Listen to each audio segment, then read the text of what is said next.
It's Baz. Huh. It's almost football time. Yeah. I'm so freaking happy. Yeah.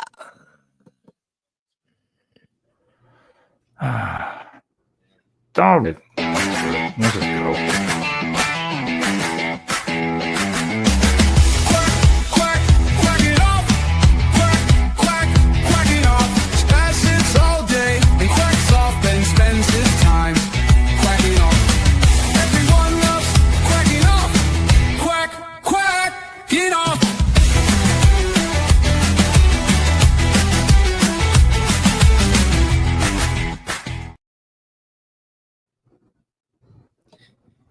I am redoing that song. I love it, dude. I just love the theme of it. The music. It's got that jive. I can only tell AI to do so much, and then it just interprets what I tell it to do. It's awesome. It's funky. It works. All right, we'll see if people like it. Anyways, welcome in everyone. Multi-streaming tonight once again for the last time, by the way. For the last time. So if you're on the Exploring with Ben and Sam channel on YouTube, please go into the description, find the Quacking Off channel link that's hyperlinked down there in the description. Get over there because as of this weekend during the post-game live, we will be solely on the Quacking Off channel on YouTube. So please go over and hit that subscribe. Spaz, how are you doing quickly tonight? Doing good. Just getting excited, man. We're what? 3 days in a wake up. It's coming on quick now. Week 0. Ooh, it's out of the way. Yeah. Oh my God. Well, let's get into this right away. Game 1. Yeah. So excited. And I want to welcome in our guest because we don't want to waste any of his time because he was gracious enough on such short notice to come on and talk Montana State with us because we are not Montana State experts by any means. So please, everyone, welcome in Braden Shaw. Hey guys, how you doing? Thanks for having me. Hey, welcome in, Braden. Glad to have you. Yeah, glad to be here. Not sure I'm a Montana State expert by any means, but I've been around the block a little bit, so hopefully I can provide some insight. Much better than us, by all means. I've been looking into it for the last few days, and I'm like, I am so lost trying to look between last year's roster, this year's roster, the coaching staffs. It's just a lot of information to take in. Yeah, and a lot of change. I mean, this is, they return a lot of talent on this year's Montana State team, but there's a lot of new too. I mean, new offensive and defensive coordinators, new quarterback, a lot of new pieces on both offense and defense and special teams. So it'll be interesting to see how they look Saturday. Well, and that was the one thing. And before we get into it real quick, for people that don't know, obviously, we just kind of came across you. You just met us for the last 15 minutes, basically, backstage. Yeah. Tell everyone, who you are briefly, what you do, your experience. Because we were talking, and I was like, well, I mean, he definitely knows. You definitely have quite a bit of experience with Montana State, though. Yeah, so I am a sports reporter, sports writer for the Bozeman Daily Chronicle, which is the newspaper up here in Bozeman, Montana. I cover Montana State and high school sports up here. During the fall, I'm kind of, almost entirely solely focused on Montana State football. Been here, since January 22, so this will be my 4th season covering the Cats. I was there all through last year, that run where they started 15-0 and made the national title game in Frisco. So yeah, I've been around the block a little bit in terms of Brent Vegan, the head coach, and in this team. So yeah. What was that run like last year? It was crazy. I mean, it started off with a comeback win at New Mexico.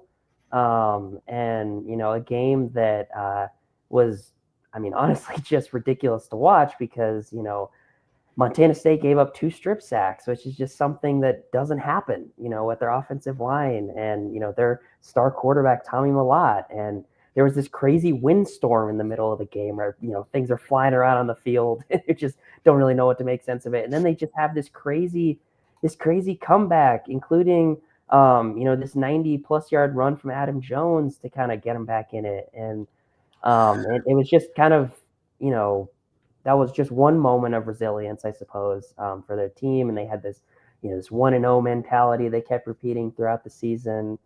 And it just kept carrying on throughout the year. They had another close call at UC Davis, which is another one of the top teams in the Big Sky. That was a close game. They ended up intercepting a 2-point conversion to hold that one off. I think it was 30-28 was the final. They ran through the playoffs. Beat their rival Montana to end the regular season. Ran through the playoffs, and then, ran into the juggernaut, North Dakota State, in the title game, right? The Alabama of FCS, if you will. And they had a terrible start, quite frankly. I mean, just to put it bluntly. And, they had to come back a little bit. I mean, they made it a close game by the end of it, but they just gave up too many explosives and had a poor start. And, it is what it is. But, they're still, 15-1, made the national title game, still one of the best teams in program history, led by a ton of seniors last year. I think they had 23, I want to say was the number. They had their quarterback, Tommy Malott, Touchdown Tommy is what they called him. He got drafted by the Raiders, just got waived today, but he'll probably make practice squad or something. But he was named the Walter Payton Award winner, which is basically like the offensive Heisman of FCS. Had several All-Americans outside of that. But yeah, it huge, senior-laden team last year, which kind of makes this year interesting considering they graduated so many people, and they're going to have a lot more younger guys step up in 25 theoretically. So, well, that's what I was going to say. I was like, one, yes, you never want to meet North Dakota State in Frisco, Texas. Their fans basically live there, right? Every year. Yeah. I mean, some of them are bored of it at this point. I mean, it's just like rinse, repeat. They just constantly travel down there to tailgate, and they're like, Frisco again? I'm like, all right. I know Frisco, Texas. I know where it is. It's north of Dallas. So it's like well, the interesting thing is they'd gone on a bit of a title drought, if you will, because South Dakota State, their rival, had a mini run there with the back-to-back titles. The Jackrabbits. Yeah, the Jackrabbits, who Montana State will play in week 2, actually, after Oregon. But so I guess there may have been a little bit of a hunger there for the North Dakota State guys, considering they've taken a couple years off from winning a title. Well, that's definitely a rough start for you guys.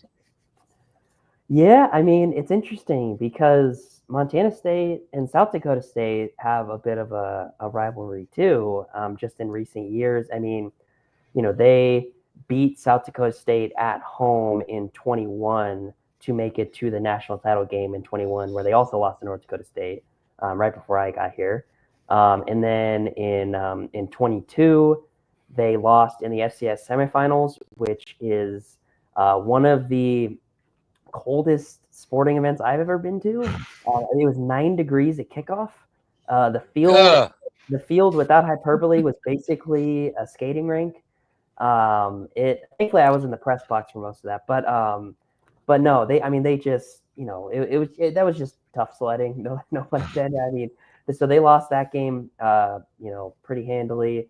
23, they go back to South Dakota State, and play them really close. I mean, they shut them out in the first half. I mean, they block a punt. Like, it's a pretty low scoring game, but they're, if they could have just punched it in from the red zone, like they should have won that game fairly easily, but they just couldn't score a touchdown. They kept settling for field goals. And they had a play at the end of that game that people still bring up to this day and probably will, for years to come. But there was a play near the end of regulation where a receiver, Cleveland Thomas Jr., caught a ball in the back of the end zone and was ruled a touchdown. And everybody, people were running on the field celebrating, oh my goodness, blah, blah.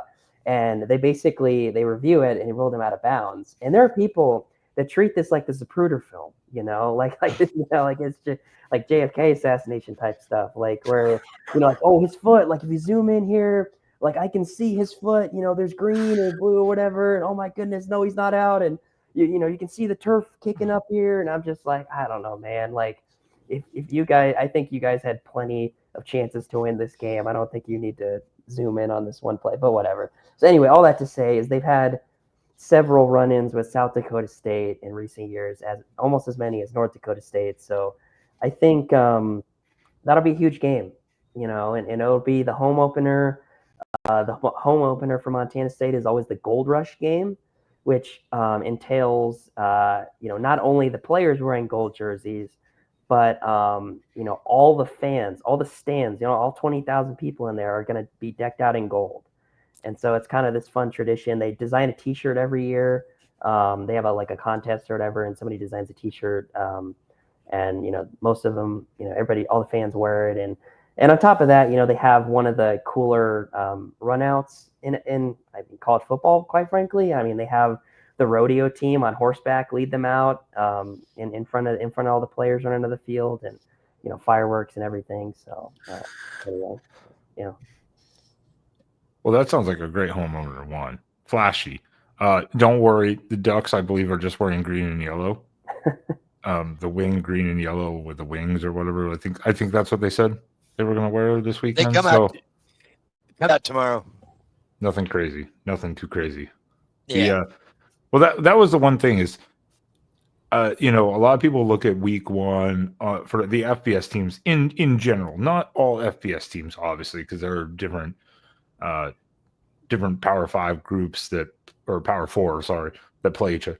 But a lot of them look at it like, oh, this is where the FBS pays the FCS to come get their ass kicked, whatever. Yeah. This is still Montana State, the same head coach who has obviously proven that he's a winner and he can do it. But just like Oregon last year, both teams went on this amazing run, ended in disappointing fashion. But Montana State is not no joke. So, And we saw what Idaho did to us last year. Shut up. Shut up. Yeah. We have a curse from teams from Idaho, okay? It's Idaho. Yeah. We finally got to Boise State. And even that had to go to the end, But so, yeah, teams from the FCS, man, Oregon's had this traditional, meltdown. Yeah, we had 60,000 for the opener last year. Wow. And scored 24 points. Scored 24 points in an almost sold out stadium. Unreal. Yeah. Yeah, good game plan, I guess, by Jason Eck, who is now the head coach at New Mexico. But not to rub salt in the wound, but Montana State did destroy that Idaho team twice last year. But yeah, we broke them for you. We broke their morale. They thought they had. Yeah, we broke them.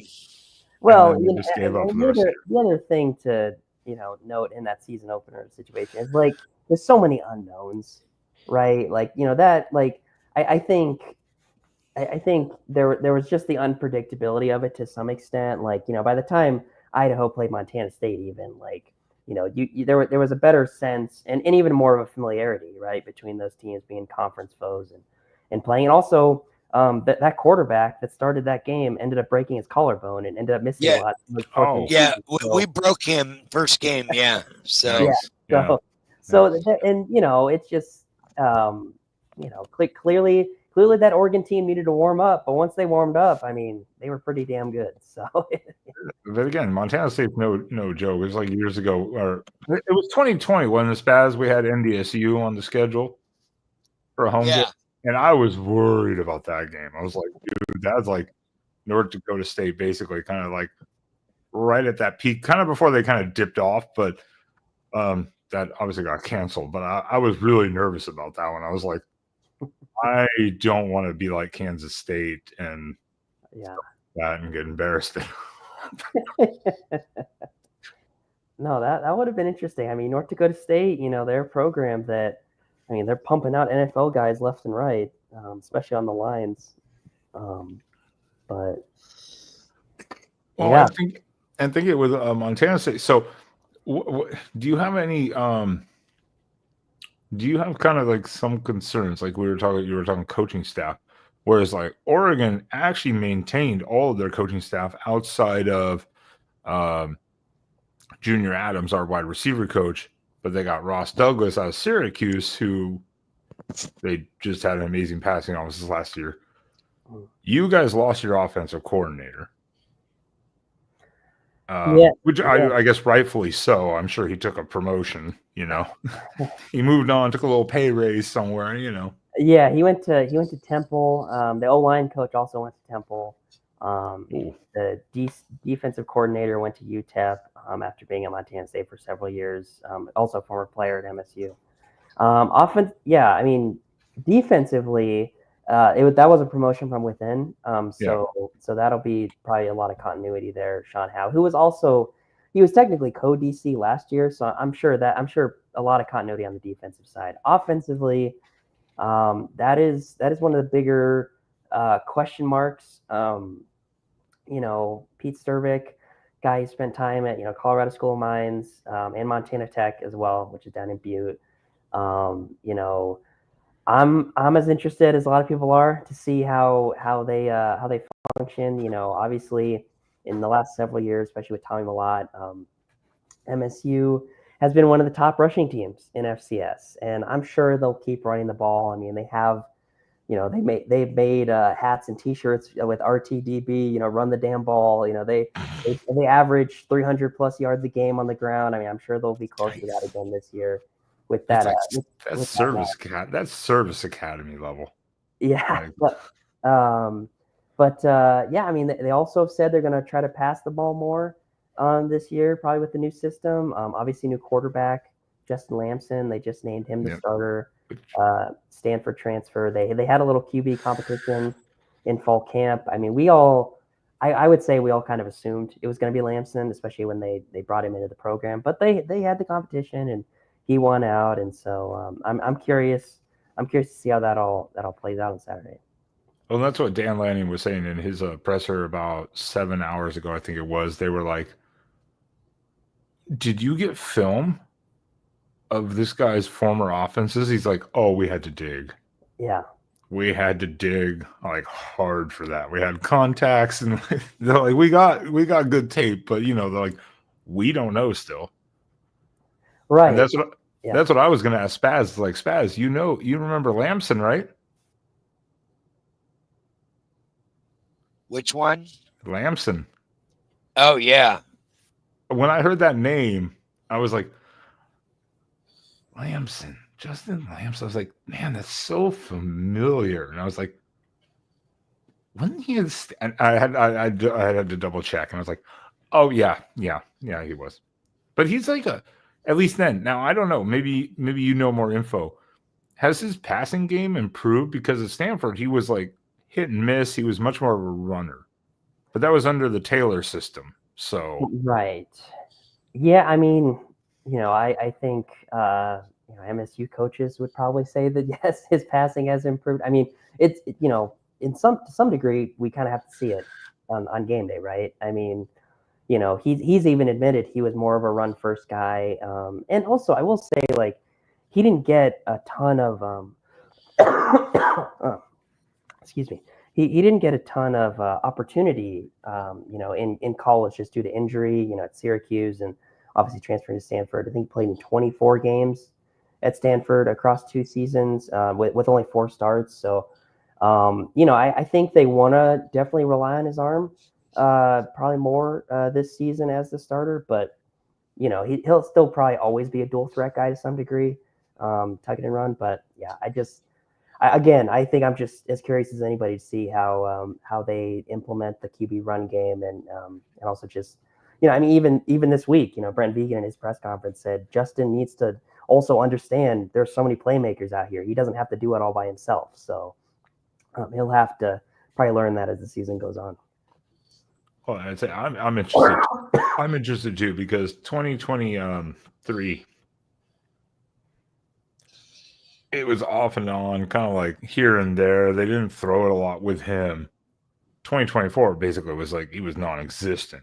Yeah. Maybe that's injury. I'm not 100% sure, but so yeah, there's like not a lot of. It's a small sample size for sure. Yeah.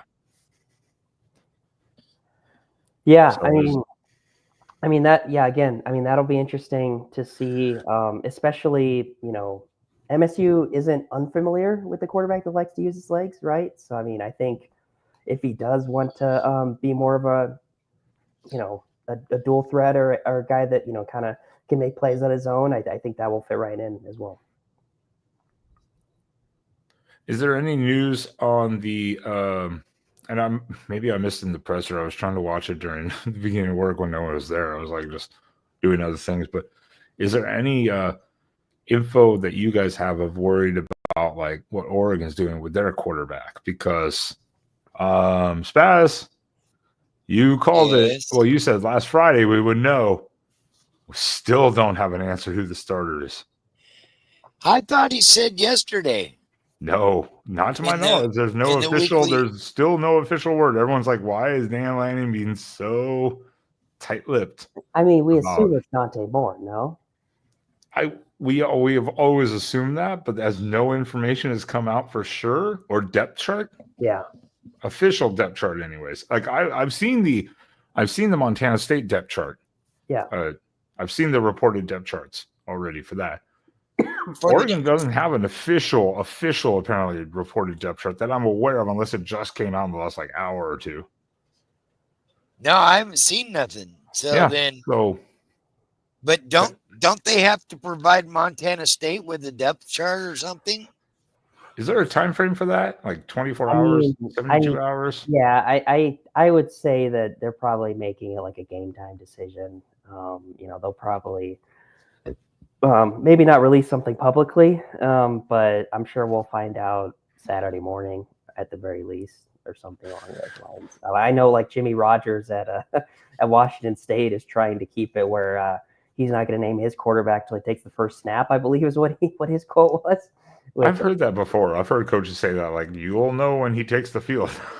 I thought they had to. I know, like for like basketball and stuff, you have to. It's like 45 minutes before or an hour before the game. Yeah. Something like that. Oh, we'll see, like an hour before the game. What time? You don't have time to prep for any of that. And what are you going to be like? Yeah, hey, I think it's more probably like I don't know. I don't know if they will release something publicly, I guess. Like, I don't know if we'll get something on, Thursday or Friday or whatever. I mean, that'd be great. If I had more information, the better, I always think. But well, that's why I told you, Spaz. I was like, I think this QB competition maybe is closer than we really think it is, and they have not. It could be trickery. I mean, but I don't know. It's tough to say. I mean, I'm not tapped in at all to the Oregon program, but I also have seen coaches do this before, where they try to play coy. It ends up being the obvious choice that we all thought it was, but they just wanted to have the, call it a competitive advantage or, mind games or whatever you want to call it. I mean, at the end of the day, you got a guy. I mean, no offense to Montana State or who is it, Oklahoma State or anything like that. It's like you really don't have to be a rocket science. I mean, but I don't know why Dan Lanning does this. It's like, it's not like you're playing Penn State. Chip Kelly did the same crap, though. It's just a football coach thing, honestly. Yeah. I think that's really what it is. It's not even as much like an opponent thing. I think it's just Dan Lanning is probably, an old school guy and, wants to play his cards close to the vest. But we all can see the 5-star he's got there. Like, it kind of feels like it's Dante's time. So I don't know. I'd be pretty. This would be what Novostad's third year as a backup in some form. Yes. Third year. First year, I guess he would have been third string. Last year with backup, like official backup, I guess, or 1A, like 2A, 2B with more, and then basically something like that. Yeah. Second under Will Stein. But I mean, I don't know. Again, don't ask me. I'm not a coach. None of us here are coaches, so yeah, we just make assumptions of like why people do things the way they do. Maybe it's going to be Luke Moga. Maybe that's the surprise. Luke Moga is the starting Has quarterback jumped for Oregon. Novostat and more. Maybe that's the surprise. Even with all Josh Pate and everybody's reporting that Who knows? Dante Moore looks like a stud, and Yeah, no idea. So I heard Coach Vegan talk about going into the Autzen atmosphere, because to my knowledge of Montana, has Oregon ever played Montana State? I should have Googled that earlier. They played one time in 1947. Okay. I believe that game oh was shit! Yeah, I I was like, I believe that game was at Hayward Field, is what I was told. Probably, yep. yeah, that sounds about right. So, yeah, I believe Norv Van Brocklin was on that team. Yeah, Holy Brocklin, crap. right? Yeah, it was I'm not Brocklin. sure. Brocklin was like 46-48, wasn't he? Yeah, I think so. Oregon did win. So I believe that's the only time they played. Okay. Wow. I was like, I'm pretty sure we probably have, since we're in the same, obviously Oregon's in the northern region up there with them. And of course, in the 40s, the conferences and all that were totally different. The alignment and stuff like that was totally different. But is there, I was hearing him talk about the atmosphere, and he was talking about how, when he got there in 21, since then they've upgraded, obviously, facilities at Montana State.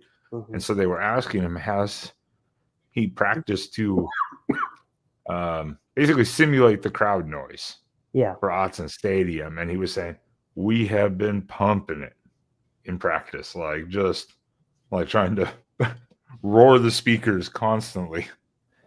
Yeah, and he even admitted too, like he couched it with like, we're not going to be able to exactly replicate it, right? Until, it's kind of one of those things you're not going to be able to know what it's like till you're just in it. But they do, last season they were able to unveil, a bigger scoreboard, better sound system. So I think that's helping part of it, pumping some of that crowd noise in. Damn it. I forgot we're still doing this. But I think they're doing their best, and we'll see if they can handle it. I think that's it. But I think there's a great example of that, and I think that's a smart move by the coach, is telling them, be prepared, because if they went back and watched tape, they probably had to go see the Ohio State fans go. Like, holy crap, for half the crowd size. But it is, and it's always interesting, a new atmosphere. Yeah, that's kind of always the fun experience, or a new team you're playing, but also the unknowns of what is going to happen. Because I'm not taking Montana State lightly. I was taking Idaho lightly last year, and 24-14, not exactly great, So. Yeah. No. Yeah, it's interesting. Everybody's pointing to that game. I just submitted my official prediction for this game, and save your official prediction, because we have a special segment we have to start for week 1. We have our score prediction segment coming up. So I won't reveal the score, but I guess just to put it kindly, I think Oregon will be fine. I'm sure. I think Oregon will be okay, because at the end of the day, like I think it could be a little sloppy offensively on both sides, just because there's so much newness, right? Right. But at the end of the day, I just think Oregon's athletes are gonna probably win out. But anyway, so how many guys are you guys bringing on this trip? That's a good question. I actually don't know the number off the top of my head. What do you guys usually take for most of your trips? 50, 55? Something like that. I honestly don't remember the number off the top of my head. Whereas most of the bigger schools, like the Division Ones like Oregon and Yeah. Penn State, and those guys can pull 85. Well, yeah, I mean, scholarship numbers, yeah, FBS about 85, FCS is about 63, I want to say.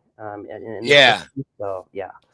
So they've got a sideline with 80 people, and you got a sideline with 50 people, and it's usually that's where the scales get tipped. Is this team over here can go 5 deep, I can only go 3 deep. So if 2 of my guys go down, Yeah, I mean, I will say, like, on that front, Montana State, I think likes their depth a lot because they do this thing called double repping in practice, where they're basically just cycling guys through constantly. So basically, their third stringers are getting as many reps as the first stringers, and so like they are constantly, they have this. Every team kind of says it, this next man up mentality, but they've had to rely on that. I mean, last season they had at least 4 guys I can think of with torn oh ACLs on defense. yeah, They had to, reload. So I mean, you know, they're not used to having to rely on those backups and getting those guys. I've talked with assistant coaches. They have a lot of blowouts. Montana State does, especially at home against FCS team, because I mean they're just quite frankly one of the best teams in the country. But right. they treat those. Excuse me. They treat those backup reps, third string reps as like, no, like you need to be on, like that's a valuation process. So they are totally relying on the backups as much as the starters, just to see who's the best available, I guess. Yeah. Well, they should be too. 4 torn ACLs on one side of the ball. That seems like a lot for any team. That's a lot. Yeah, sorry, I'm fighting a cold here. Well, it's starting. Well, it's hard. It's already going to start getting cold up north here pretty quickly. It's going to come on really soon. I know.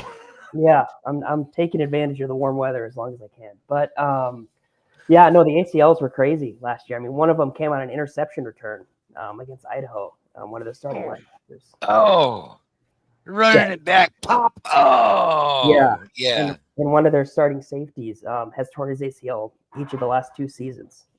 Yikes. Yeah, that's tough. I've seen a few guys go through that. It's not fun at all. My old ass couldn't even start running again. I already my Achilles started swelling up. I had to stop for like 3 weeks. I couldn't imagine if I tore something, I'd be done. I'd be done. Right? Especially an Achilles or an ACL or something. Jesus. Do you have any concerns with? Well, you said the defensive side of the ball. Yeah, it was an in-house basically promotion. Water real quick. I'm so sorry. Yeah, you're good. You're good.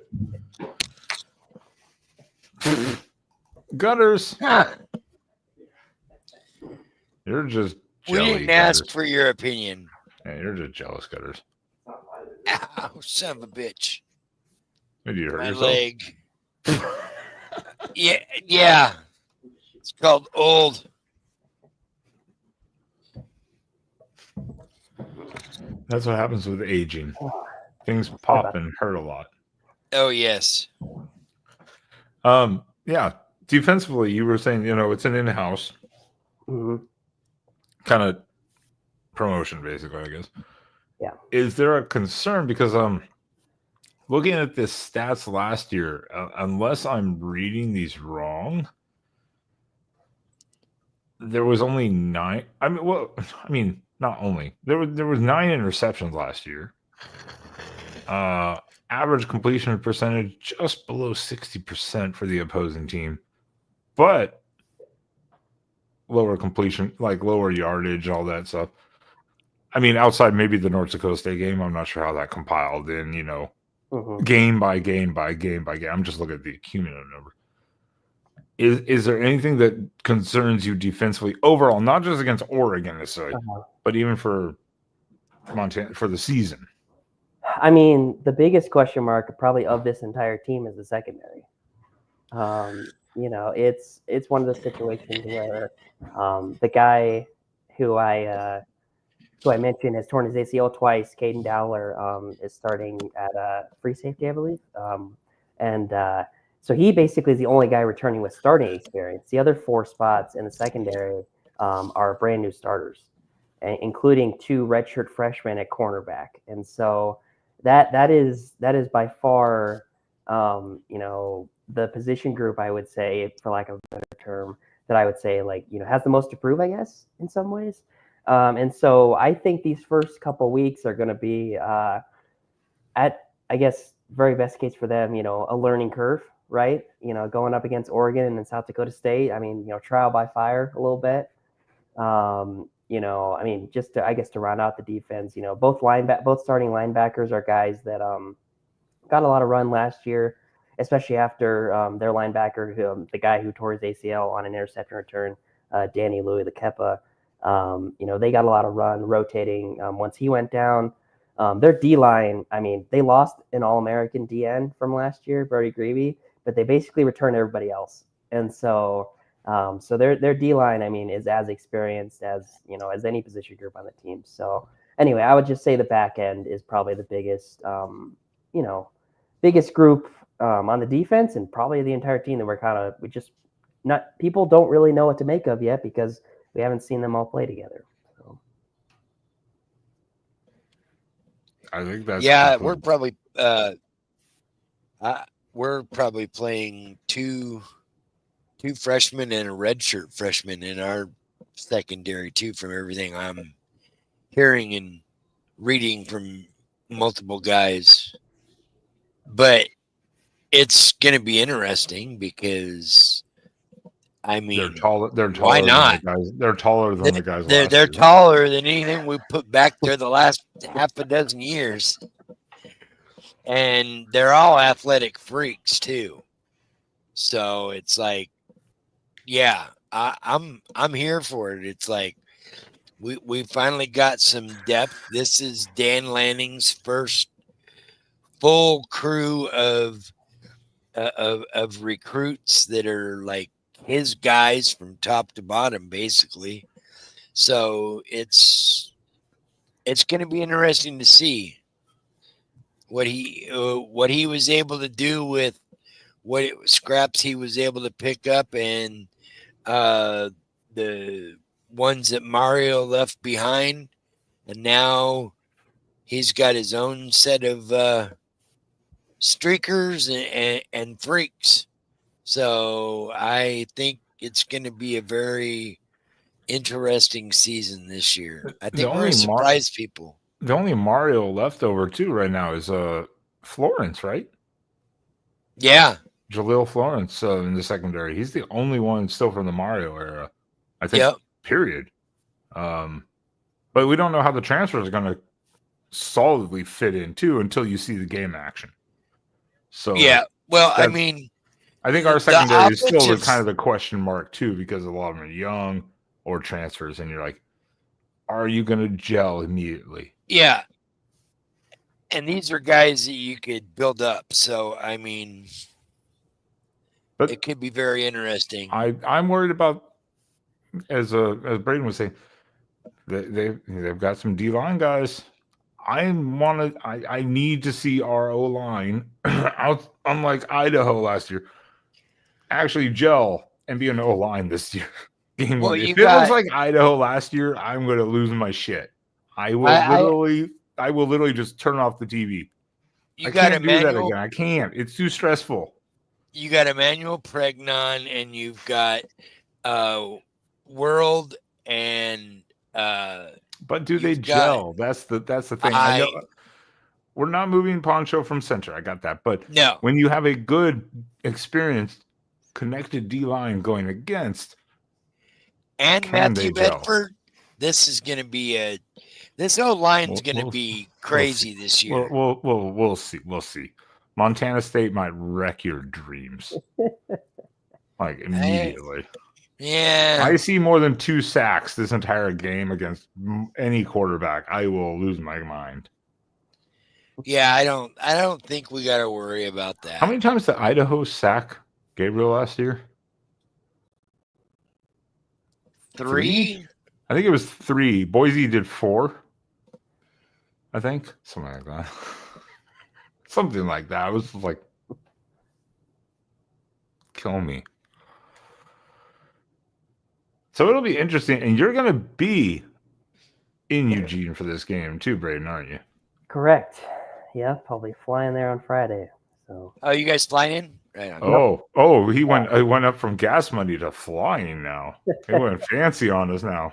Yeah, gotta take advantage of the flights so we can get them. Is there a direct flight from Montana? Or do you have to go like Las Vegas or like Boise or something? I think we're going through Denver. Usually Denver. Okay, Denver, Las Vegas. Yeah, one or the other. Yeah. That's so wild. Damn northern states. I know from mine, I always had to fly from. It was to Minneapolis or to Denver. Well, to go back to Houston. Braden's got that sweet Dutton money. Where was living in Bozeman. That's true. Where was I've never seen an episode of Yellowstone, I gotta say. Oh, really? No. They play a clip from Yellowstone in one of the intro videos at the stadium. Nice. People go crazy for it, but yeah, nope, I've never jumped on that train. Neither have I, so don't feel bad. There's 2 of us at least have never seen a damn thing about it, so yeah. I watched all 7 seasons of that crazy show. You shut your mouth. My parents. I'm a nut for good Western movies and shows.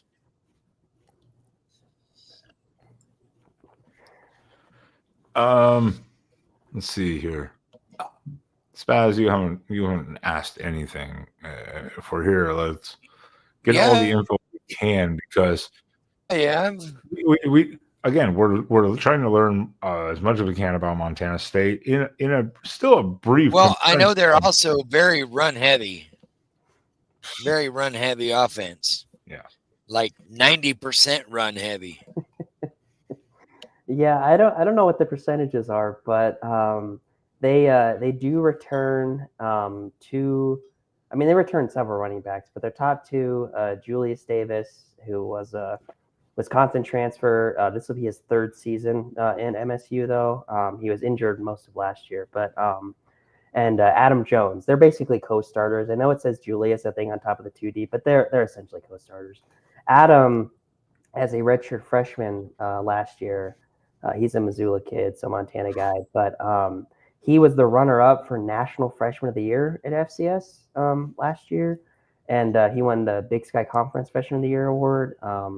They call themselves the Evil Twins because one's 23 and one's 32, and they kind of just play off each other. But yeah, I mean they're both, I think, going to get a lot of carries. This year. It's interesting trying to predict we were voting for like the preseason all conference awards back in July, and everybody's like, oh yeah, Adam Jones, offensive player of the year. Like he was voted the preseason offensive player of the year for the conference, and I was sitting back here thinking like, oh man, like, yeah, I'm sure Adam's going to have a great season, but like Julius is probably going to get, going to share a lot of that load too. So, they're both, I think, and as long as they stay healthy, right? I think they're both gonna shine. But I mean, it also starts up front with that offensive line. I mean, they call themselves the Don Joy Mafia, based on the knee braces.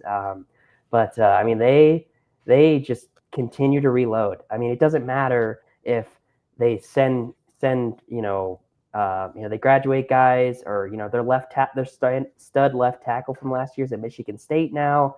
They've had guys transfer to Baylor and Cal and all that stuff. It doesn't matter. They just keep finding guys to put up there, and new O-line coach as well. But they just run you over for at least on the FCS level. So I'm sure they'll have a great run game again in 25, the same they did in 24 and 23, and so on and so forth. But and for Spaz, because I don't know if he looked up stats. I have it in front of me. That's why I was going to be like, yeah, Adam Jones. Spaz last year, Adam Jones, 1,195 yards, 14 touchdowns, 6.4 yards per average. That's really good. Really, Yeah, really exactly. good. Now you are going to miss your quarterback, who is obviously a runner, so that's where Lamson can come into play here. Because Malott was as the quarterback spaz. How many yards do you think he had last year? Yeah, I believe he had close to like 1,000 yards last year. 1,128. Yeah, Well, that is Yeah. insanity.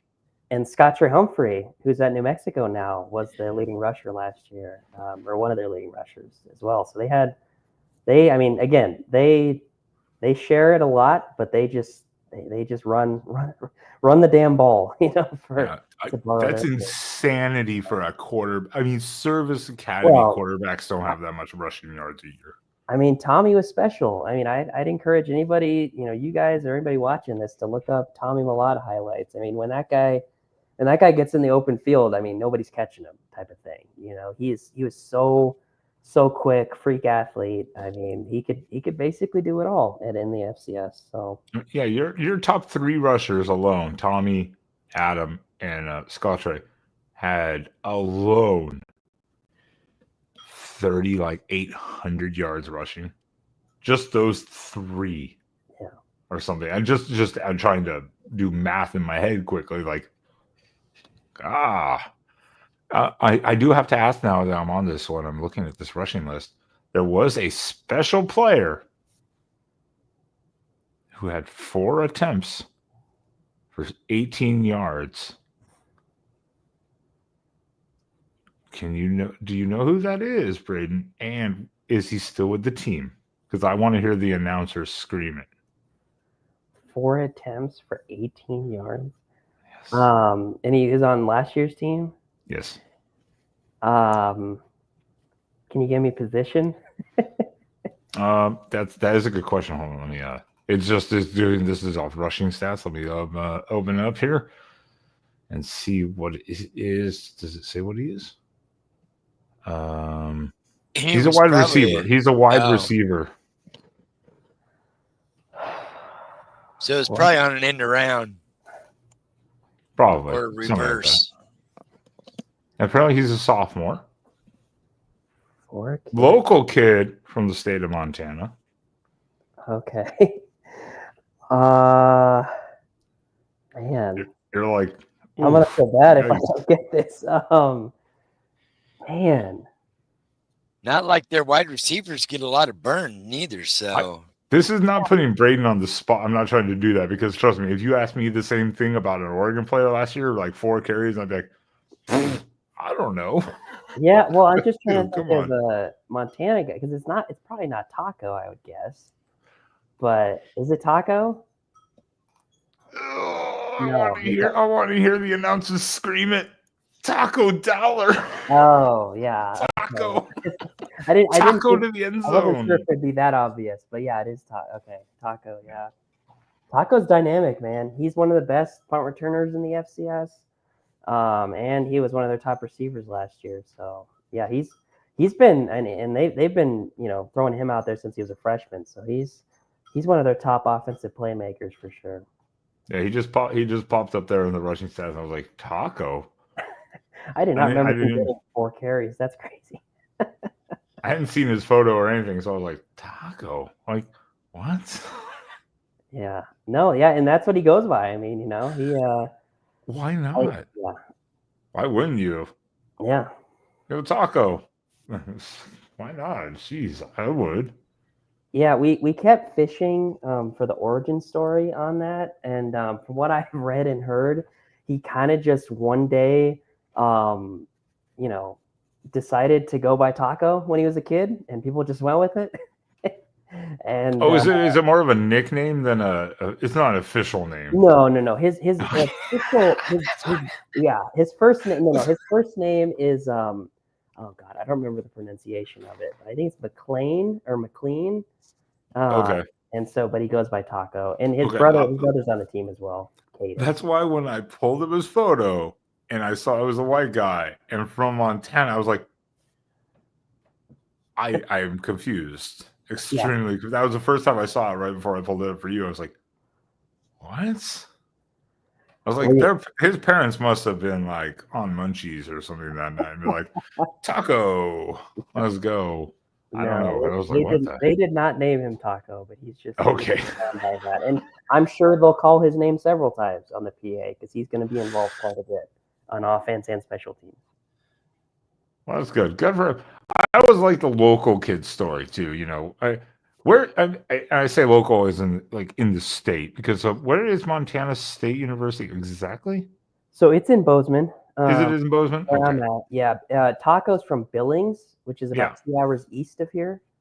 That's local. Yeah, That's so local. not too far away. Yeah. Yeah. I always like the in-state stories, you know, where you go to the school nearby. Mm-hmm. I'm sure he probably had a couple other hits here and there between maybe even like North Dakota State, you know, maybe for something. And he was like, no, I want to stay home. Yeah. I like this team. And a lot of guys, you know, they really pride themselves on keeping top Montana kids, you know, in state, and even, you know, Adam Jones, and the guy we just talked about, is from Missoula, which is where the University of Montana is. You know, their rivals. They pulled a few guys down from there, you know, to become Cats, which has been an interesting talking point among the fan base. But yeah, no, they love. They love their Montana kids. I mean, I think that's what made Tommy Malott so special for a lot of Montana people, is not only because he was a great player, but he's from Butte, you know, which is about an hour and a half from Bozeman. And so he, you know, the kind of, like you say, kind of the local kid, you know, just adds another element, I think, to a lot of these fans, you know, cheering on the teams, you know. Another local guy from Billings, Paul Brott, in the nose tackle, he's going to wear number 41.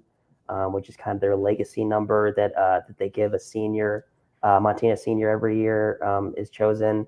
And, you know, it's representing, you know, Montana being the, I believe, 41st state of the Union, and also, you know, the 1941 team. And it's kind of a semi-recent tradition over the last decade or so that they've kind of bestowed upon a senior. And so they really, and like, every run out before a game, they'll carry one player will carry the American flag, one player will carry the Montana State flag.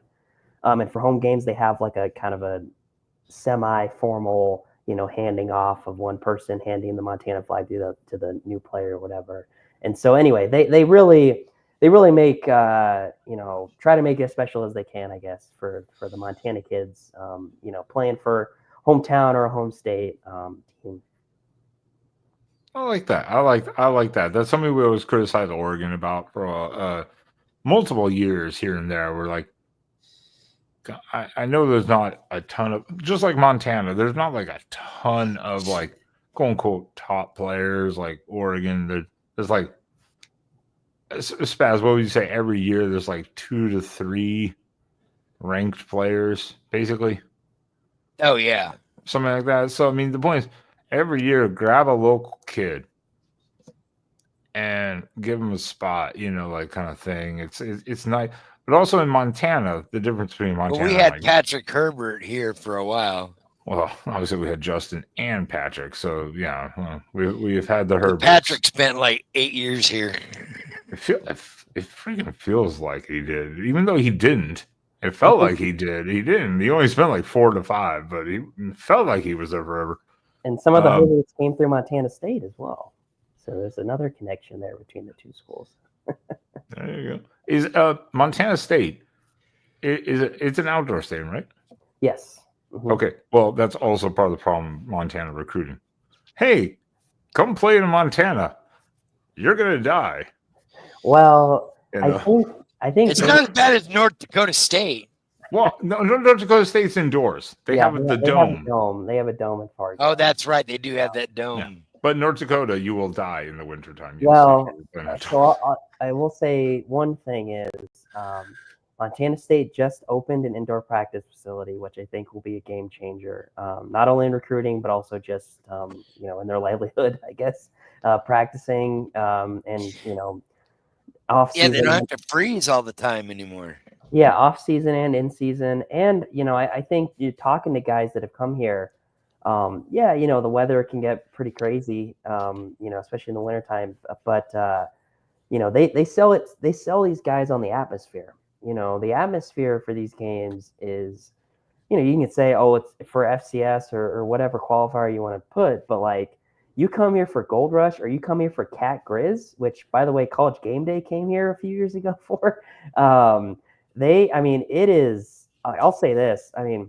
I'm sure Saturday is going to be one of the loudest environments I've been to. You go to a Cat Grizz game or Brawl of the Wild, as I guess the official term for the rivalry. You go to a Cat Grizz game in Bozeman or even in Missoula. That is as loud as a college stadium is going to get.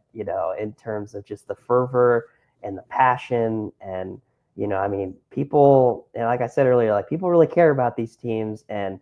I think a kid walking into that, even if it is, 10 below or whatever, that's something that I think a lot of guys want to be a part of. And, Yeah.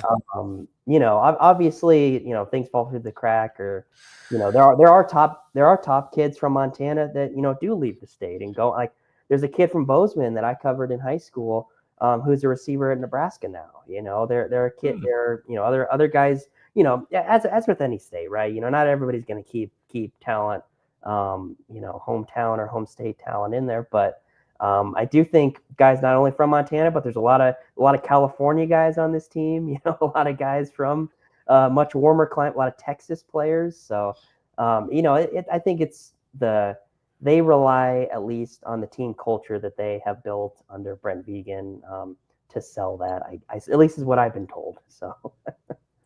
I can't disagree with that. I think that's the biggest thing is it's coaches, the school. I'm not going to use the word tradition because Oregon, according to every other football fan in the world, Oregon has zero tradition, which I'm not going to disagree with. It's kind of a new tradition, so I'm not going to disagree with that. But it's the atmosphere, it's the environment, it's the game day experience. It's like all those things kind of wrapped into one. And then you look at weather. Well, Oregon, it rains all the time. They played in monsoons, basically, like on the field. So it's like, if you're from a sunny beach, California city, you want to go play in a puddle? Yeah. Come Hey. here in November when we play USC. The last time we played USC at Hudson, it was like a torrential downpour. No, that was my Cal. kids. That was Cal. Was it Cal that my kid was Yeah, at that was 2 Cal. years ago? That was Cal with Herbert, or no, with Knicks where it was rain, but also there was Mariota where they were literally sliding through like 3 or 4 inch puddles of water on the field. Yeah, because my kid came on the post game show with us. Okay, that would have been Knicks then. That would have been Knicks. Yeah, that was where they had like 6 turnovers because no one could hold on the ball. It's just wet and everyone just like fumbling. I was like, yeah, there have been playoff games, in December that I've covered where guys will, theoretically you stop when you go out of bounds, but they'll just keep sliding because there's so much snow and ice out here, and yeah. So then if you can see where the out of bounds is, right, especially with like ice or like if it's wet, where like all the paint gets washed away basically, and it's like did you watch week 0 this last weekend? Are you was terrible. To the Ireland game between Ireland that field, yeah. Irish.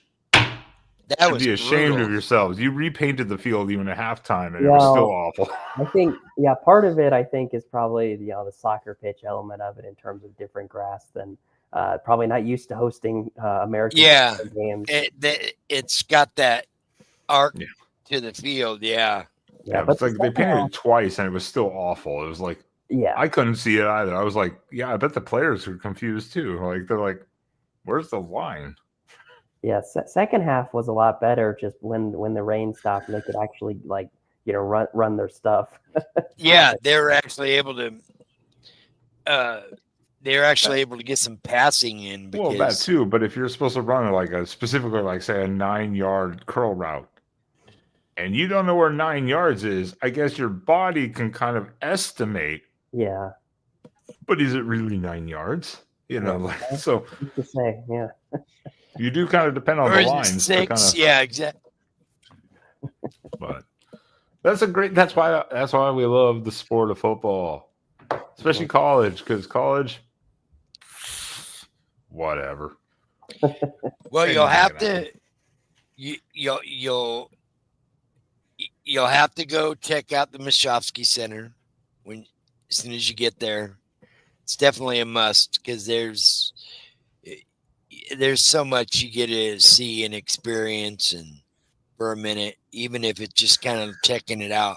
The walls are littered with everything. It's just huge. It's a big indoor food and drink fest before the game. Hmm. Gotcha. Okay. And it's right next to the stadium, and then you just walk across and up the ramp, and you're into the stadium. Gotcha. Yeah. No. I guess. Fair warning: our concessions suck. Way to I swear, promote Autzen. Oregon is the worst place when it comes to concessions for some reason, man. At football games, I do not understand it. I thought it would change over the years. No. Some of the food and stuff like that is better and stuff. Some of your options and whatnot, but it's just slow as molasses. I don't know if it's they hire the poor and slow or what or Spaz. All the money went to the uniforms. something, because those lines are atrocious, bro. It don't matter what place you're at any time of the game. If you don't get there within a half an hour before kickoff, anytime after that, you're screwed. You will literally miss a quarter of the game going to get a beer. I swear to God, it's insane. I hate that. That happened in Texas Tech. That almost happened in Texas Tech. What is going on here? Texas Tech felt like it took place. I'd go at the end of a quarter. I'd go down to the bar to grab like 2 beers, so I didn't have to wait again. And I still got back, and they're like, the fourth quarter is already like a minute in play, and I'm like, yeah, how? You're like, God damn, how? Yeah, for one of the most money infiltrated schools in the country, with Phil Knight backing and everything, and they still. Oh yeah, and the other thing is Wi-Fi. Ugh. I hope the media area is better. I've heard the media area you get on that special broadband. Oh yeah. So you get media. I know it always says media access only when I go to the games. I'm like, ooh, that's that special one. I finally get that one because if you're sitting in the stadium. Yeah, Spaz tried doing a live stream with me from like his car, like outside the stadium. Like he's like, I'm outside, I'm good now, and I'm like, dude, it sucks. Absolutely. Yeah, sucks. Literally across the street, and I've got good Wi-Fi up and down the highway and everything going to the games, the whole shebang. I could do a live stream all the way down. So when you get there, yeah, what are you most excited then, Braden, to see? Just in kind of recap and a closing kind of a way, what are you most excited to see? One of like Autzen, but also especially Montana State. What are you most like kind of excited to see with this new team? Kind of like the same with Oregon. It's like it's a new team. So what are you really looking for? Well, on the Autzen front, I'm excited to just kind of be in that environment because I've heard a lot about it. I've been to Eugene before. I haven't been to a game at Autzen, so that'll be interesting. That'll be fun, I think. On the MSU front, I'm just, I'm interested to see kind of just on a base level how they execute. I know that's kind of a boring answer, but there's just so much unknown, especially offensively. And with a new play caller, new quarterback, I'm really curious these first couple weeks, especially how different or similar they look to the teams that I'm kind of used to in the last couple of years, and how Justin Lamson, how effective he is as the guy, because he's never been the guy, in college at least. And so this is, I guess I should also say that, like, regardless of how this game goes on Saturday, I don't think that will be indicative of what this MSU team is. I don't think, like, yeah, I mean, obviously they could pull the If you upset. lose 48-13, that's not the kind of team that you really are. Exactly. Yeah, like I think, obviously they could pull off the crazy upset or whatever, but, like, if they lose by 40, like, I don't think that's gonna be like, oh, like MSU's cooked, like, they're not gonna be a threat in FCS. Like, if anything, like, I remember I was in Portland when they played Oregon State at the Timbers Park in 22, and Brent Vegan was pissed after the game, not necessarily because they lost by 40. I think it was 68-28, I believe was the final. He was mad because they didn't execute their stuff, and it wasn't, it was like missed tackles, or they weren't running plays, how they had drawn up or whatever. Like, it's just kind of basic execution stuff, I think, is what they're looking for most of all. And because, if it's just a matter of Oregon has better athletes, or crowd environment or whatever, like, that at a certain point you can accept that. Yeah, it's the number 7 team in the country who was, the best team in the country for most of last season. Like, it's one of those things where you just kind of have to, just kind of let the chips fall they may. But in terms of MSU, I just think they're probably looking for for everybody to gain this experience, in this environment. I mean, this will be the biggest crowd a lot of these kids ever play in front of. It'll be kind of from an exposure standpoint, obviously, kind of on the national broadcast and all that, but on the Big Ten Network. But yeah, I'm just, again, I think just after all this waiting, right?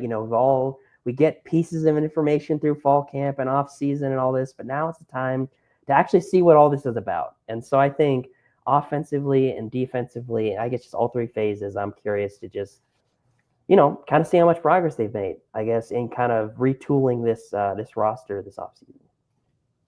Yeah, especially like you said, getting new coordinators on both sides of the ball, and is this coordinator gonna run the same type of offense, or are we shifting to a more pass friendly offense, or what kind of offense are we gonna see?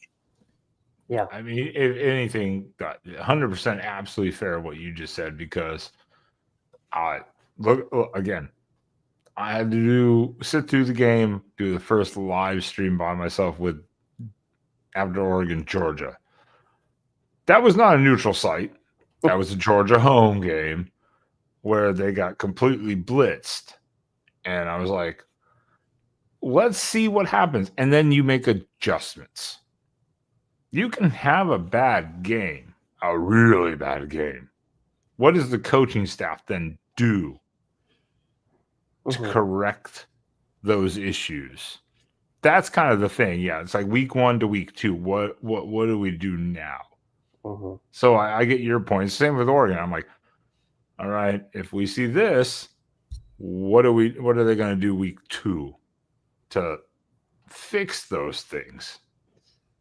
And that's the excitement and the alarm a little bit, like the worry of, like, are you going to be able to fix maybe this glaring issue that you notice? So I 100% with that. I'm like,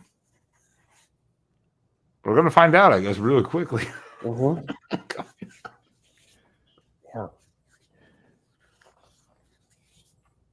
Yeah, hit me up Saturday after you get to the stadium. I'm going to try to be down there about 10 myself. Okay. Pick up credentials. Maybe we'll go over to the Machowski. I'll show you around a little bit. Gotcha. Will you be in the press box as well during the game, or? That's my goal. That's either that or find a spot down on the field somewhere by the end zone area in the seating. I don't know how Oregon does that. This is my first experience, so it's like this is gonna be kind of cool. But yet I'm kind of like God, I hope I don't mess up or do something wrong. You're just gonna get lost. Go to the wrong spot. You're gonna get lost in some tunnel somewhere. You're like, how did I end up here? I'm pretty good navigating around the stadium, but I've never been up to any of the press boxes or anything, so this will be a whole new experience for me. Gotcha. Cool. It's The gonna good be thing is if it rains this year, I go hide in the press box. no, Spencer's gonna kick your ass out. Right? Well, Spencer's only coming to a couple games. Well, I know, but he'll be to those games, and then he'll be like, "No, you get out."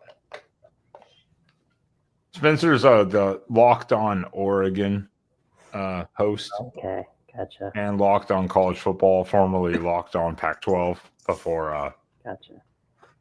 the demise. Yeah. Yeah. So he's which by the way, Spaz, I maybe live is not the place to tell it. Spencer will be on next Tuesday. Oh, good. He did confirm for the Oklahoma State Nice. kind of preview. So that's good. I'm just happy we're getting some people on here. And again, Braden, we've highly appreciated No, it. Troy, that's the duck in the motorcycle.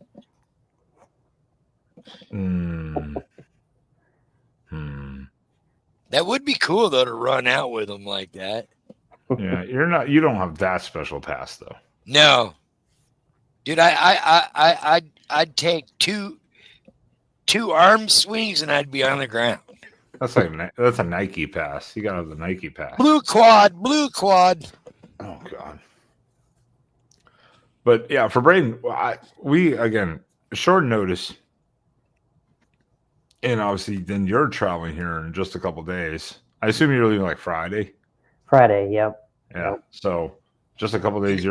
Obviously it's not like a super long trip. I mean, it's not bad. Even going to Denver, it's not terrible. I know, but still, you got to travel.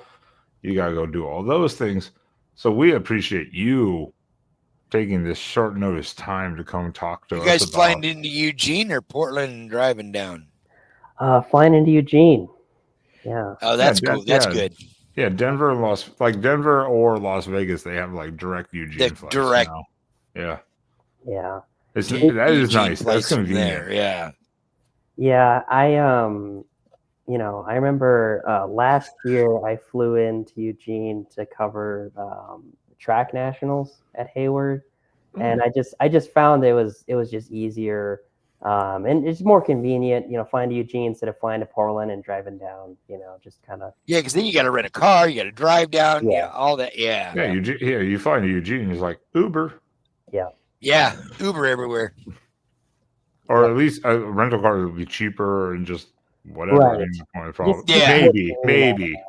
Maybe game days or events like that everything goes through the roof price wise. Did they make you guys? I was seeing. Did they make you guys do 2 nights in the hotel? When you guys were looking for hotels? I mean, because we usually opt for 2 nights in a hotel. Yeah, just because it makes it a little easier on travel on our end, and second night, like kind of. I mean, this game we probably we probably won't run into it with this game because of kickoff time, but sometimes. Why is every hotel I'm calling wants me to do 2 nights, and most of the local fans or whatnot only want to do 1 night, come down game day, leave the next day. And they're like, every hotel I've called is like, must do 2 nights. It's like, that's weird. I never had that issue last year. Yeah, I don't know. I'm not sure. But I mean, obviously cover media and stuff, you probably want to do 2 nights unless you have to get home or something for something. Yeah, for these road trips, we usually get there Friday, leave Sunday. That makes total sense. Yeah. Yeah, and depending on the flight and connection too, because if you're gonna get stuck in like Denver or Las Vegas or something for a night, it's like, I mean, maybe not Las Vegas, but if you're going to get stuck in Denver, because Denver, if no one's been to Denver Airport sucks. Massive too. Denver Airport absolutely is the freaking worst. Oh, I mean, shit. it's not as bad as O'Hare No. or New Jersey's Newark. Not as bad as those two, but it is on my shit list as one of the worst airports I've ever flown through, and I've had to go through it way too many times. Yeah. Spaz spilled something all over everything. That's why he's like, "Oh crap, mop, clean up." Mrs. Spaz, help him. This might be an opportunity for me to say I'm probably gonna have to bounce here soon, guys. But no problem, man. Thanks for coming on. Yeah. That's why I saw the timer at like 1 hour, just over an hour, and I was like, this is about time to bounce on our end also. Yeah. An hour is a good amount of time to cover a lot of different topics, and after that, we're just then bullshitting at this point. Yeah. In exactly. some ways. But yeah, definitely. Thanks for getting back to us. I took a shot in the dark, hoping I might reach you, knowing it was only a few days before the game, and it worked out. Yeah. Happy to be here. Thanks for having me. And I met some new connections in the media world, dude. It helps. and I cannot let you escape. As if you're a hostage. You're like, I unplugged my Wi-Fi. I mean, Spaz. Yeah. It's our worst time of the year. So last year Spaz screwed me because I was in Paris and I didn't do a score prediction for Michigan State because I had no Wi-Fi and I was in Paris, France, and I left 5 or 10 minutes before they asked for a score prediction because I wasn't hosting the show at that point. So he was like, "You lost." So we tied at the end of the year. I overruled him on that one. So we tied, split the season. Drum roll. It's our favorite time of the year. Score predictions where no one wins anything because we're not making money over here. So I mean, like, Now we got to rebuild our channel all over again. This is a tough one, to be honest. This is kind of a tough. The first game of the year, this is tough because I believe last year we were like Oregon 55, Idaho 10 or 13. Yeah. Yikes. That panned out well. That panned out real well. So, I don't know. Spaz, do you want to go first or do you want to let Braden, the guest, go first? Because he was going to talk about earlier. Braden He already go. made a score prediction. So, let Braden go first.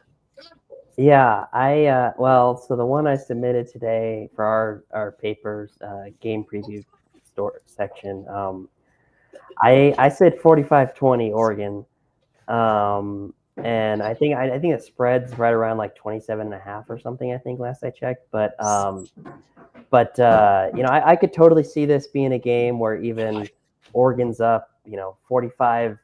42-7 or 42-13 or something going into the fourth, and MSU scores a late touchdown against backups or something. But it's one of those things where I don't know if MSU is going to get bowl raced. We'll see, but I think that makes sense on both ends in my mind, just in terms of the talent Oregon has, but also I guess the talent MSU has as well. So about 25 is probably the margin. I could see it being bigger though. So it is right now Oregon minus 29.5. Okay, gotcha. Which I saw 29 this morning. Does not mean a lot though. No. That's a big that is a big line. That's a big line. 30, wasn't it like 30 plus for Idaho last year?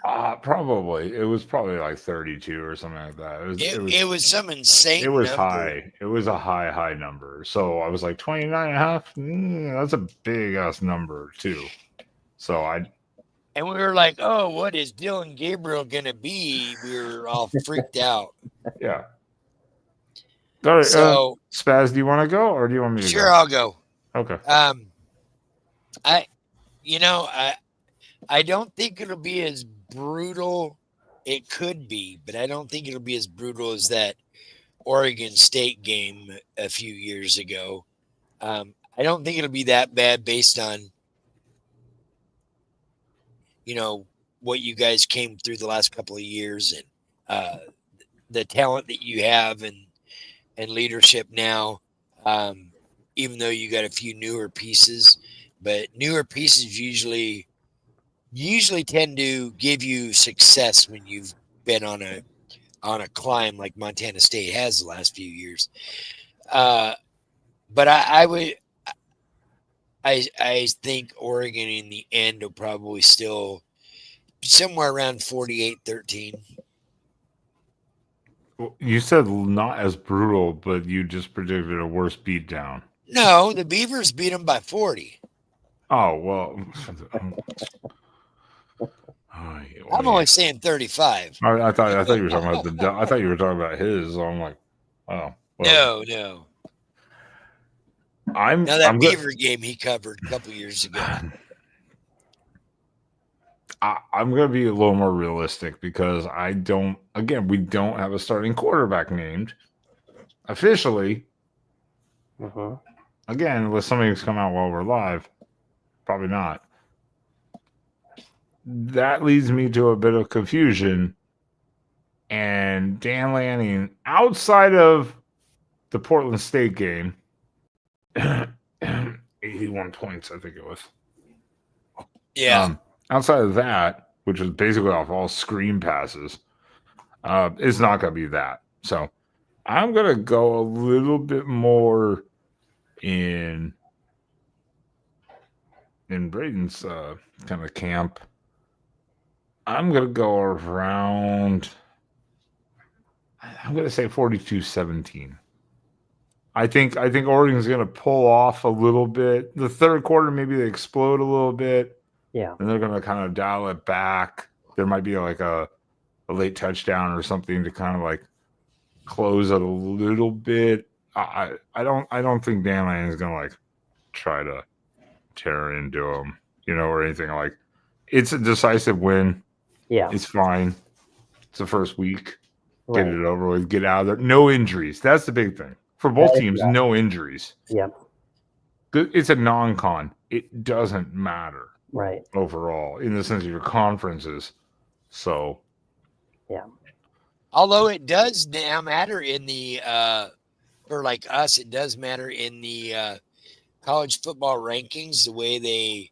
Well, it does, but apparently winning your conference titles doesn't matter a goddamn thing either. Ask Ohio State. Yeah. Yes. Shut up, Troy. If Troy's still here, he's an Ohio State fan, so he's going to rub it in. If you get a Northern Illinois over Notre Dame upset, it's going to cost Notre Dame some points. It was 34-8 at halftime, Troy. It was 34-8. 34-8. Get it correct. Did we have a touchdown? Oh, we did score. Yeah, I believe we did the 2-point conversion. Yeah. Damn it, Troy. Get it correct. Old man. All right. Well, Braden. Thanks for coming on. Yeah, we appreciate it a lot. Trust me. Sure. You covered way more information than we could have ever done. By far. I appreciate you guys having me, and this is fun. Yeah, so DM me Saturday when you're there, and we'll try to hook up. Okay, sounds good. Enjoy your time in Eugene. Safe enjoy flight. The game, yeah, and enjoy the game as much as possible. However it goes, whatever it is, just enjoy the time there. I mean, yeah. If you guys win, rub it in our face. Tag us on Twitter and be like, "You guys suck." It's fine. I'm more of a neutral observer, so I'm just more focused on getting my story filed. So Okay. I'm sure you won't hear from me either way, but should be fun. I'll hear from enough people. I'll All right, hear Braden. from him if we're in the press box. Yeah. All right, Braden. Well, I appreciate it, and we appreciate you. And good luck to Montana State this weekend. Not that much luck, but clean, safe game, no injuries, safe travels, and enjoy the time there. Thanks. Yeah, we'll do. All right. Well, maybe we'll see you again sometime. Maybe we'll get a home and home in Montana State. We should do that. That would be fun. Yeah. All right, Braden. Yeah. We appreciate it. Have a good one. Hit up Spaz on Saturday. Thanks. Yeah, you too.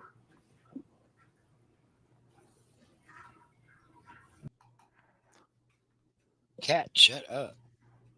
Is your cat fucking losing his mind over there? Yes. All right. Spaz, I had a couple other points to do, but if you want, let's just cover some of the other topics on Thursday. Yeah. Let's do it Thursday night. We've been going for a long time. I want to get out of here, so Yeah. shut up, Troy. Go fuck yourself. All right. Well then, everyone, thank you for being here. Spaz, any final words and where people can find you? Yeah, Braden. right down there. Well, below. Braden dropped out of the back screen, so if you want to go over some other topics quick, we can do it. I was going to get back there to talk to him, but he dropped out. No, we're all right. Okay. We'll see. All right, let's do a little Thursday night, little quickie. Yeah, I said quickie. He said quickie. I said quickie. I said he went to the quickie mart. Habib. Don't tempt me. To the quickie mart. I have too many clips. Did you delete it? No, I Did you did not screw up my clip track? I might have moved it accidentally, but I don't think I screwed it up. Oh my god. I don't know.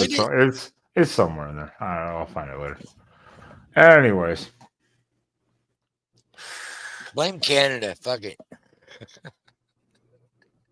No, on this show. Quickie Mart one I'll accept. No, this one does. But yeah, no, everyone, thank you, Braden, for being here again.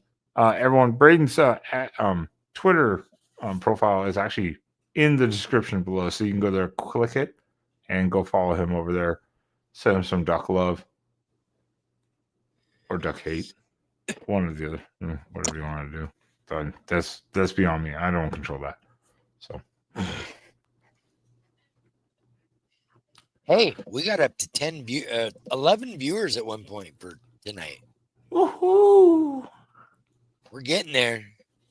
I have no idea where to do video cuts in this one because there was no set topic list. So No, there's we probably just gonna be kinda no random. cuts. Yeah. That's fine. Because why? We'll go live Thursday again. And we could do you could do the score prediction. Well, Cut, maybe. I have it written down. You could do a cut on that, maybe. No. Well, yeah, I have it written down. But yeah, I can do a cut on that. My trusted notebook that will I won't be able to read by the end of the season. Yep. Because my handwriting sucks. Probably better than mine. It's questionable. I can't read my own after like 2 weeks. If I look back at a note I took, I'm like, what the fuck was I doing? Here we are again. We're back up to 11. What do we talk about? Montana State. Is there anything else you wanted to cover? I'm going to make a short about it maybe tomorrow if I do some good video editing. But I have the other show, so I'll see if I can.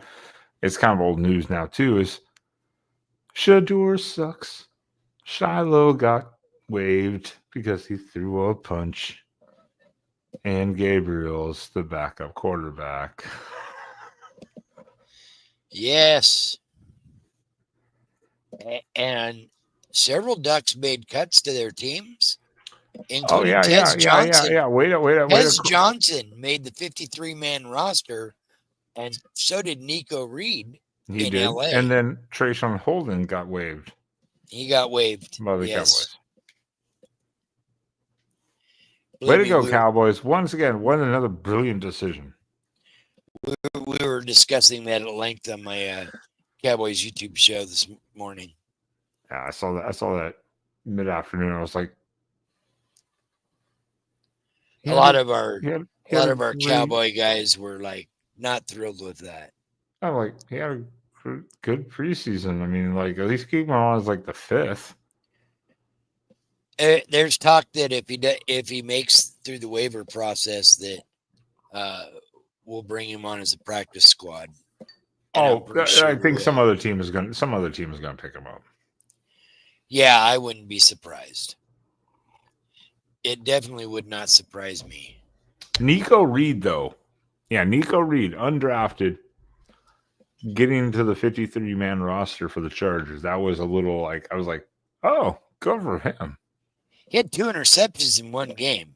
I know, but I was like, good for him, because, I mean, he was undrafted, you know? Yeah, exactly. So, but the biggest news, of course, was the hate mongers and the fear. Here's a clip. Here's a cut. The rage baiters, the race mongers. Shiloh got cut because he punched a guy. Like, no, probably because he also sucked and barely about to make the team, undrafted, and then he punched someone in preseason on the field and got ejected. Shocking. Yeah. Are you fucking shocked by that information? No. If you think it's anything else, you fucking goddamn lost your mind. Yeah, exactly. Maybe it's the alcohol. The unfiltered has come out. Troy just got fucking excited and rock hard somewhere in the chat. He's like, here we go. This is the Ben I like. Wow. Yeah. We're going to have a unique audience when this grows. Yeah, for sure. Once again, to you, the race baiters, the rage monsters, whatever, blah, blah, blah. Shador sucks because Shador sucks. Not because of his fucking O-lineman. He needs peanut butter with it, Skippy. That brings all the dogs to the yard. Oh, no. You did it. Now you got to play it. I dare you. Oh, welcome in, everyone. Welcome. Drugs. Look out, drug train coming through. Who wants some drugs?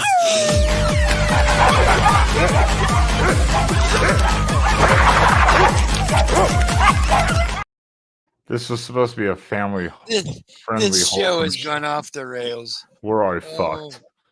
Oh, great. Yeah, no, I'm sorry. Everyone's saying the O-line is the problem. Did you saw that sack where he took like 20, he lost 22 yards or whatever?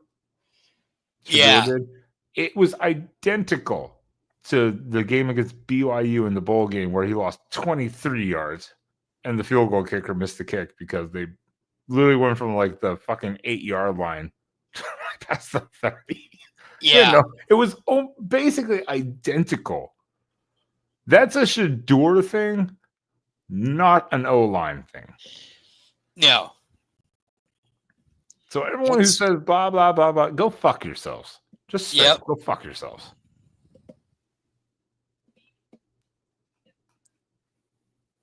Sorry, is there any other pleasant news? Now let's go have some fun football Saturday. I can't wait. Now that we got that out of our system randomly in the last 15 minutes.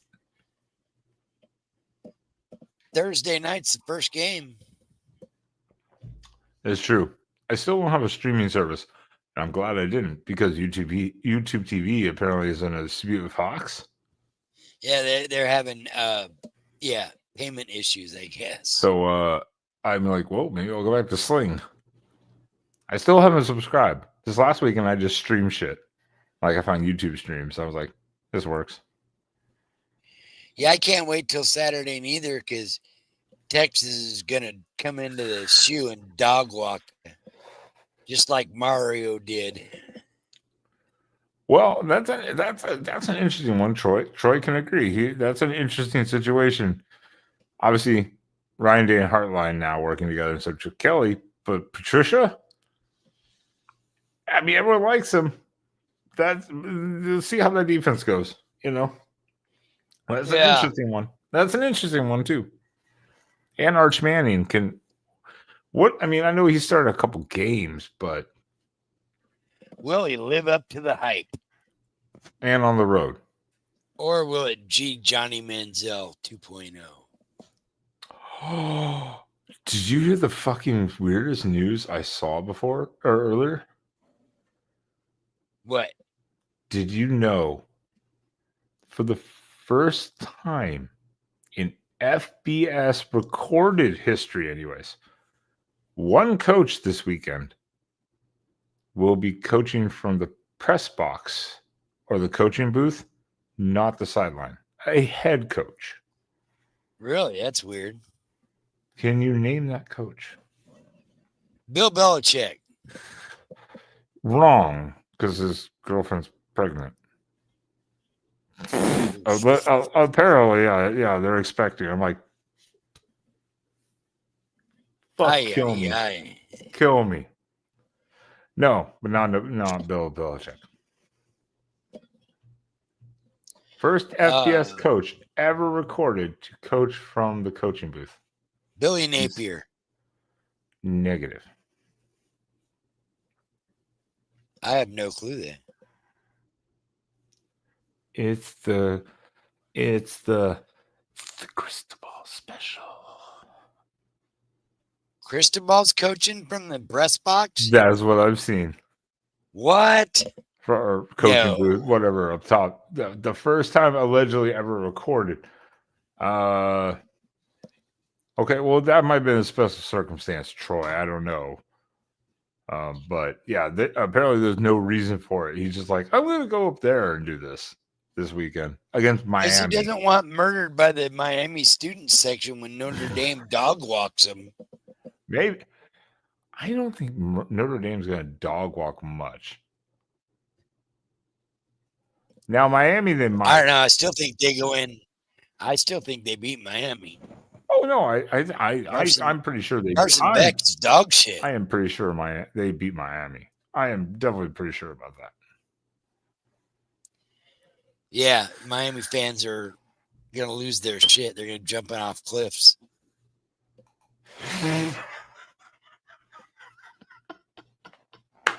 Right? I always loved all the Notre Dame fans like, it's gonna be such a hostile environment. I'm like, no one goes to their games. Yeah. Half the crowd is going to easily be Notre Dame fans.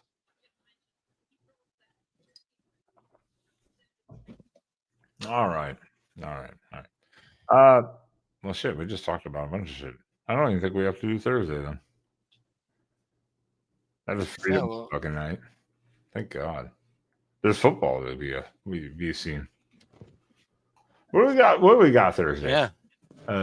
Thursday. Oh, Boise State, South Florida. I'm interested to see what Boise State looks like. I am interested to see what they look like. And then there's a Friday game, I believe, too. Well, yeah, but there's more Thursday. Nebraska, Cincinnati. Oh, that'll be interesting. Isn't that Dylan Raiola? Yep. I think there was another one. No, I guess that's it for Thursday. Friday, though. Yeah, Friday. See what we got Friday. Friday we have Auburn Baylor. Oh, that'll be a good game. At the same time, you have Georgia Tech, Colorado. Oh yeah, that is At the Friday. same time, you motherfuckers. Where was it? I saw Robbie Ashford's the starting quarterback. Wake Forest. Wake Forest. Yeah. Because Seventh year. everyone was like the Auburn and South Carolina transfer. I'm like Oregon also. Yeah, Oregon he started at Oregon, people. But he focused on baseball. Yeah. You know, he was really focused on baseball. Even at Auburn, I think it was mostly baseball. Wake Forest plays. Is it Friday night or is it Thursday? Hold on. Thursday night. I saw Wake Forest and now I can't find it. Where is it?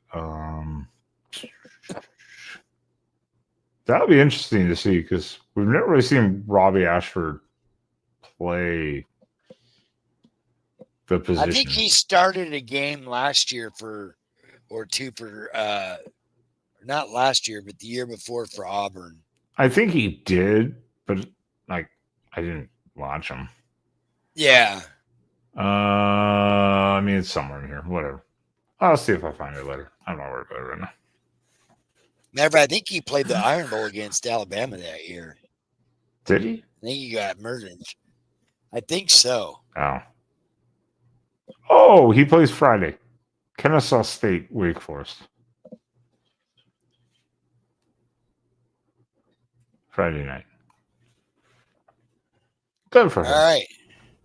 Good for him. For school, finally starting quarterback. So, depending on what happens with Saturday, if I go with Ike or whatnot, I may live stream on the way down a little bit. That's fine. Maybe we can do a pregame. Straight Quacking, the Quacking Off channel only. Yeah. As of, again, reminder, everyone. This is the last multi-stream. Now we're going to go straight Quacking Off channel only on YouTube. So, once again, if you're on the Exploring with Ben and Sam channel, go over to the Quacking Off channel and make sure you subscribe. Link is in the description of this video. It's a hyperlink. Click it, go there, subscribe, and we'll see about the network issues too, Spaz, that you'll have on Saturday, depending where you are, because otherwise, I will be here live Saturday for post-game live. And if Spaz can make it, awesome. If network issues, it'll just be me. Yeah, we'll figure it out. Definitely, maybe. I'm excited. I want to, and that's why I know if I go with somebody like Ike, I'm not under any time, so I can actually go do the post-game press conference and things like that. Well, he is. The drugs got to take effect so he can get you back to the murder caboose. Yeah. I mean, there's a strict 2 or 3 hour timeline. I mean, that shit wears off eventually. Right. Allegedly. Relax, you two. Relax. All right. Let's get the fuck out of here. Yep. 40 minutes. Jesus Christ. What are we doing? All right. We're getting in shape. We will see you. I'll see you on a Saturday for the live post-game show following Montana State. Hit like and subscribe that page for your notifications. Because if I do go live Saturday on the way down, you can all join in. Oh my God, are we serious? I still need to make a cut of this. Spaz is stopping. Yeah. Spaz is stopping. It's Derek. It's Derek. I I bet $100 it's Derek. We'll see. I mean, Derek always did come across kind of gay. Yeah, I know, Troy. It's either Derek or it is Troy, and he's got 2 devices. This Troy is not. I don't think he's that capable. He's got like sausage fingers. He can't flip through accounts. And he definitely can't control 2 devices. Yeah, I think it's got to be Derek.